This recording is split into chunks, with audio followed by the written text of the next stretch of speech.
Alors, mes chers entrepreneurs, on va à présent parler des formalités de création des entreprises. Ça veut dire des procédures, du process qui permet de mettre légalement sur pied votre boîte, pas matériellement. La mise sur pied matériel étant relevant d'un tout autre régime ou d'un tout autre aspect de l'entrepreneuriat. Sur le plan légal, sur le plan des formalités administratives, c'est quoi la paperasse, c'est quoi les procédures, c'est quoi les exigences pour que vous puissiez obtenir les papiers, comme on dit trivialement, de votre entreprise et qu'elle puisse exercer légalement. Et sous ce prisme, on va repartir comme sur les formes d'entreprise. Ça veut dire qu'on va d'abord, n'est-ce pas, s'attarder sur les formalités, les formes commerciales, OHADA, puis les formes commerciales assimilées et enfin les formes associatives. On va donc commencer par les formalités de création des formes commerciales dites OHADA, prévues par l'acte uniforme OHADA. On les a déjà mentionnées suffisamment au cours de cette formation, ou de cette vidéo formation. Si vous voulez, avant qu'on ne rentre dans les formalités administratives, on va marquer un temps d'arrêt sur un élément très important des procédures de ces formes-là, n'est-ce pas, qui est la souscription et la libération du capital social. Quand on s'en tient strictement aux dispositions de l'acte OHADA, toute structure est créée déjà de par l'Assemblée générale constitutive. Ça veut dire que les associés vont se réunir et il va y avoir une Assemblée générale constitutive, celle qui va constituer, créer la société. Et à cette occasion, il y a un exercice très important qui est attendu, outre la validation des statuts, c'est la souscription et la libération du capital social. Ça veut dire qu'on va déjà déterminer le capital, on va le fractionner, je l'ai déjà dit, en parts ou en actions, selon les cas.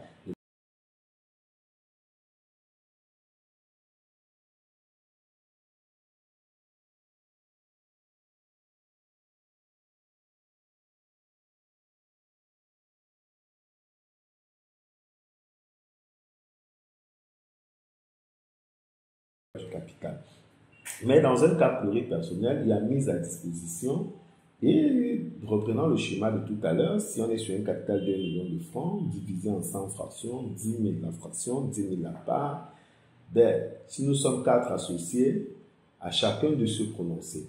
Il y avait une première étape qu'on appelle la souscription. La souscription, c'est dire, je prends tel nombre de parts.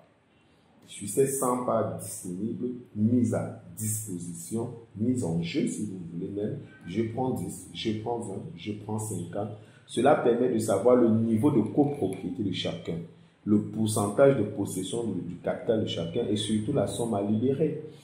Dans l'exemple qui est le nôtre, si je souscris à 10 parts, de la part valant 10 000, ça veut dire que je dois apporter 100 000, 10 000 fois 10, tout simplement. Ça va permettre de déterminer la valeur de l'apport de chaque associé au capital. C'est très important. Et après la souscription, donc, il y a ce qu'on appelle la libération. Le tout, en principe, est censé se faire à l'Assemblée générale constitutive, mais pour la libération, c'est le paiement. Tu as souscrit à 10 parts, tu libères donc ce capital, ça veut dire que tu transfères l'apport que tu es censé donner de ton patrimoine au patrimoine de l'entreprise. Tu mets à disposition de l'entreprise, de la société ainsi créée, les 100 000, les 200 000, les 250 000, n'est-ce pas, représentant le nombre total de parts que tu as souscrit. On appelle ça la libération du capital. Il faut noter que l'acte OHADA est muet, n'est-ce pas, pour ce qui concerne les sociétés de commerçants, les sociétés en non collectif, la société en communauté simple. Elle ne dit pas vraiment grand-chose pour comment est-ce que c'est censé se passer. Cependant, en ce qui concerne les SAR, l'acte OHADA fait obligation à ce que le capital soit à tout le moins intégralement souscrit lors de l'AG constitutif. Pour les sociétés anonymes, le capital doit également être entièrement souscrit et libéré au moins au quart. Ça veut dire que même si vous faites un apport en nature, n'est-ce pas, l'apport en nature est évalué toujours en numéraire. Si vous apportez, je ne sais pas moi, du matériel, des véhicules, ça vaut 10 millions. Vous devez au moins libérer le cas séance tenante, mettre à disposition le cas de 10 millions, 2 millions 5. Voilà, on verra l'hypothèse des sociétés coopératives tout à l'heure, mais comme je disais, pour les salles, la souscription est intégrale, n'est-ce pas? La libération, il n'est pas dit grand-chose à tout le monde pour les apports en numéraire, ça veut dire pour ceux qui s'engagent à apporter en espèces. Pour les apports en nature, la libération doit être intégrale. La libération doit être intégrale. Quand c'est une SARL et que vous avez décidé de faire un apport en nature, vous devez l'apporter totalement tout de suite, dès l'Assemblée générale constitutive. Mais pour les SA, on dit souscription intégrale, libération au moins un quart. Libération au moins un quart de la valeur de la souscription. Et on verra les sociétés coopératives un peu plus tard. Pour les SAS également, c'est le silence. Il n'y a vraiment rien dit. Il appartient donc au statut, n'est-ce pas, de l'entreprise de donner le régime de libération notamment. Le capital, lui, en tout le monde, il doit être généralement entièrement souscrit dans la mesure où, au moment de la création, par devant l'autorité compétente, notée au centre des entreprises, vous devez au moins donner l'intégrale de la souscription.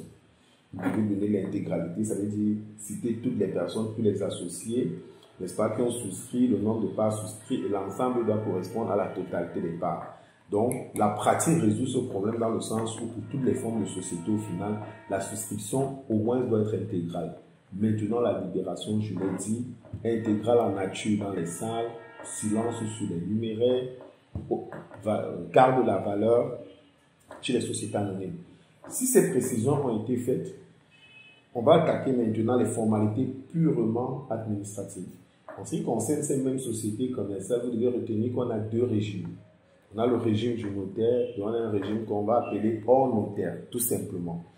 Le régime hors notaire, c'est quoi? C'est le régime de la SARL et de l'établissement, puisque j'ai choisi d'associer l'établissement dans les formes commerciales. C'est la SARL, je l'ai dit tantôt, pluripersonnelle, qui a un capital égal ou supérieur à 1 million. Égal ou supérieur à 1 million, n'est-ce pas? Et c'est la salle unipersonnelle qui a choisi d'aller chez le notaire. Parce que même si on permet aux salles unipersonnelles, peu importe le montant du capital, de rester au sein des entreprises, c'est facultatif, c'est optionnel. Il faut vraiment le savoir. Vous pouvez, si vous le voulez, aller chez un notaire. Donc, si une salle unipersonnelle, l'unique associé a choisi d'aller chez le notaire, il va chez le notaire. Mais à défaut, pour le centre, à défaut, il peut rester au sein des entreprises. Donc, que ce soit la salle unipersonnelle qui se dirige au centre des entreprises, ou que ce soit la salle pluripersonnelle d'un capital inférieur à 1 million qui se dirige au centre des entreprises, il y a une procédure qui est très simple. On va commencer par là et après on va tomber chez le notaire ou la procédure, je vais même dire commune. Donc on va commencer par celle hors notaire. Pour les SARL dont je parlais, donc au centre des formalités de création des entreprises, dont les CFCE, le dossier n'est pas très complexe. Vous allez produire, et je vous parle vraiment de la procédure qui se fait aujourd'hui, au moment où on fait cette vidéo de formation, on est donc en août 2020.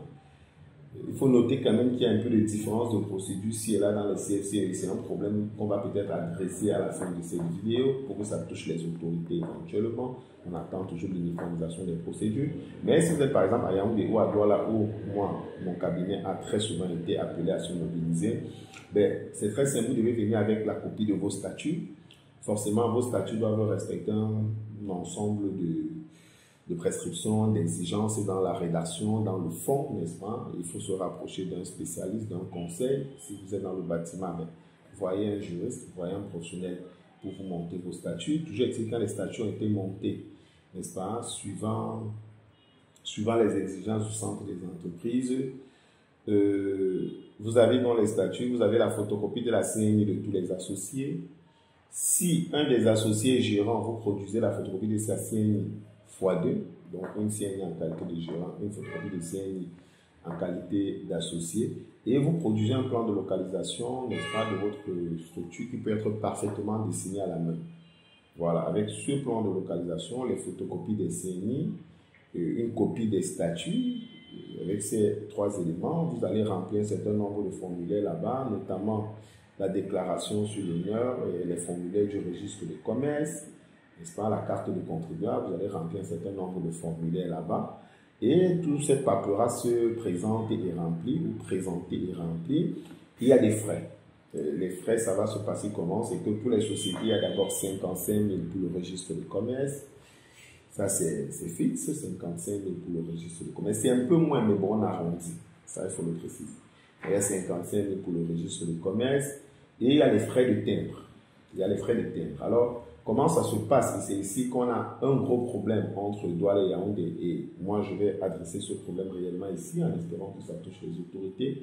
C'est que si vous êtes à Yaoundé, il faut savoir que la procédure veut qu'il retiennent déjà 5 copies de vos statuts pour les procédures. Ça veut dire qu'ils vont prendre 5 exemplaires des statuts, n'est-ce pas? Quand on dit 5 exemplaires, il y a une originale, les autres peuvent être des photocopies, je rappelle. Ils ne font pas obligation que le tout soit imprimé.